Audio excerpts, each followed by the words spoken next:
On Monday, Indian Prime Minister Narendra Modi also addressed the UN General Assembly before leaving the U.S. after a 7-day trip that focused primarily on strengthening commercial ties between the U.S. and India.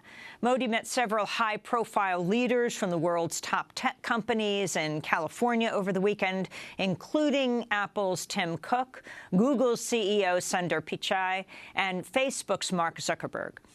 Modi was the first Indian leader to visit the West Coast in more than 30 years. On Saturday, he addressed more than 350 business leaders, emphasizing the need for internet literacy in India.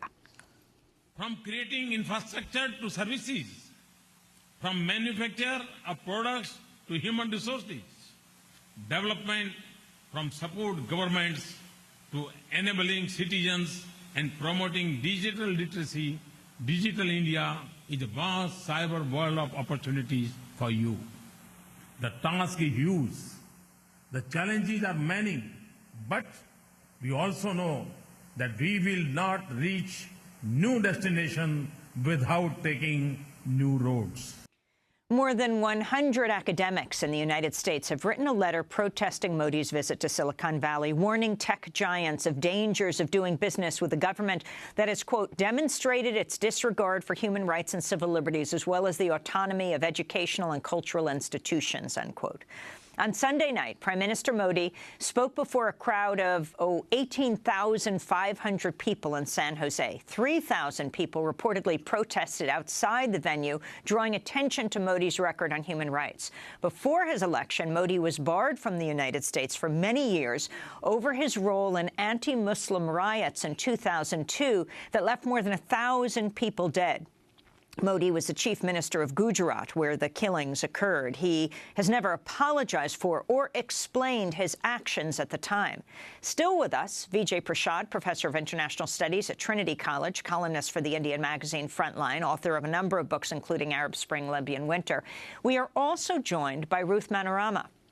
She is a Dalit activist from India who also works on women's rights. In 2006, she was awarded the Right Livelihood Award for her, quote, commitment over decades to achieving equality for Dalit women, building effective and committed women's organizations, and working for their rights at national and international levels.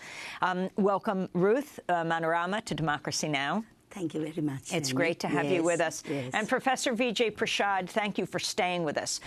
As you follow the UN, Professor Prashad, Modi just spoke. Talk about the significance of what he said and who he is.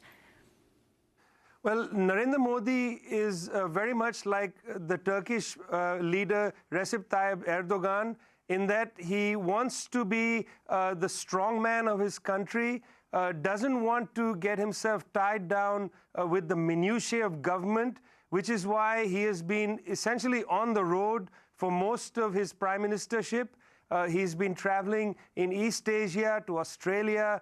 This is his second major trip to the United States. He's been to China.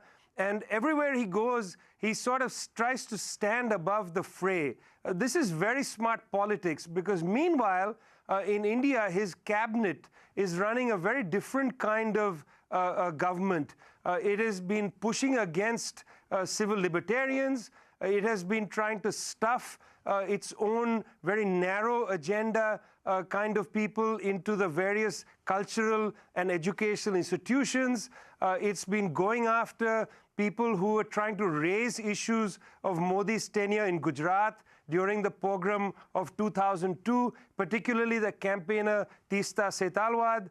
So while his government has been vicious and has been, in a sense, trying to shut down dissent, Mr. Modi has given himself an air of royalty. He comes to these very large events.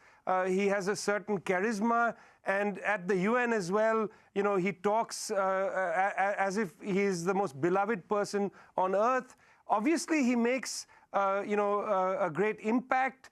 People are excited to see an Indian prime minister with a certain kind of charisma. But this is rather meaningless. This is very misleading because at the same time, as I said, a very different agenda is being pursued by his government inside India. And Ruth Manorama, you are here as well at the United Nations. The significance of this trip that the Prime Minister has taken, not only addressing the United Nations, but also taking the 7-day trip where he addressed tech leaders in California. Explain your view of Modi in India. Modi, our Prime Minister, come from Gujarat. That talks about a lot. There is severe human rights violation has been done in 2002 against Muslim minorities. And he gets elected and come over there. And explain, for people in the United States, I don't think they're very familiar with the massacres yes. of 2002 in Gujarat. Yes. I'm being a women's rights activist. I've been called by many groups, particularly the non-governmental organization, to study particularly the situation, what happened to the Muslim women in Gujarat. Terrible things. It's a terrible genocide on these people has occurred. Butchering them, burning them, putting the children into fire. And I've seen by myself 2,000 to 3,000 people have been, murdered, attacked by the Hindutva forces there. And it's a serious human rights violation. And what was Modi's role? Modi, he was... He was the equivalent of the yes. governor of Gujarat at this time? No, he was the chief minister at that time. Like he said that, I didn't have any hands into that. But he was very silent. And silent spectator on one side, and he'd encourage people to do this violence, create this massacre, create this program. And, people being not given social justice even today. Still, people are living in fear. And some people said, okay, since the BJP is ruling at the center, there's no voice. Everything is all right. There are few human rights activists still pursuing this issue at the Supreme Court level, at different courts level. And they've been called, terrorists. They are anti-nationals. People who are working for the human rights are named anti-nationals. I think it's a very piteous situation. India is being a biggest democracy and a secular country. We view this as not in a good spirit. I think it goes against the spirit of democracy and secularism. That is the kind of conditions. The civil liberties of people are curbed. The CSOs, the NGOs who are doing, or people's movement who are doing human rights work are not viewed very friendly by the government. We look as if now we are anti-nationals. So the human rights situation per se is not in its glory. India is shining on one side, but on the other side, like there is a severe, severe curtailment of human rights is happening. And I think this is what I would say about Mr. Modi government. The government is always very busy in preparing his foreign trips when there's so much domestic problems, such as poverty. Take poverty, inequality. That has been so much increased over the years, and they have assured a better governance, but. I think that governance need to be definitely improved within the context of human rights. Before you go, Professor Vijay Prashad, can you talk about Modi's plan, Digital India, to get 1 billion more Indians on the Internet, and why you co-signed that letter by 100 academics expressing concern that it's a front line for mass surveillance? Well, one of the things that Modi said when he sat with Mark Zuckerberg of Facebook, he said that India is a series of Ds, one of which is democracy, another of which is deregulation. One of the principal themes of this government has been to push for a business agenda in the name of the poor. I think that's a very clever strategy they've used, but it's also a very dangerous one. So, for instance, the Modi government has opened 170 million bank accounts for Indians who didn't have bank accounts. But of course, these bank accounts are empty. So you can open a bank account, but there's no money in it. Inflation is running high in India. People joked when he goes to Facebook headquarters, somebody should tell Modi to bring back a bag of onions when he returns to India, because onions have become basically priced out. This pro-business agenda is very much in display in his digital India idea. You know, he's tied up he sat down there with Facebook's Mark Zuckerberg, who's created a web portal called internet.org, linked up with a major Indian multinational called Reliance.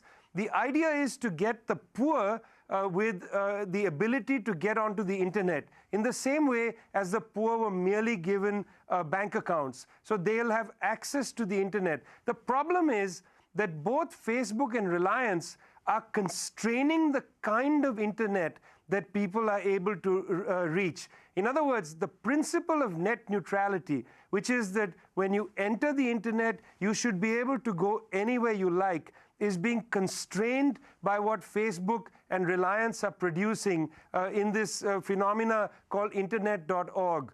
So that's one of the major problems with the Modi attempt to do deregulation and development in the name of the poor. It's actually merely in the interests of the rich. On the other side, there is no guarantee in India that there is no surveillance of the population through these mechanisms. You can give people various apps to access the internet on their smartphone, but there's no protection against surveillance. And that's the main reason why I signed that letter, was I feel like it's erroneous to believe Modi's populist rhetoric that he's doing these things for the poor when the very protections that are necessary are not in place, and where the interests of the poor are not necessarily to be served.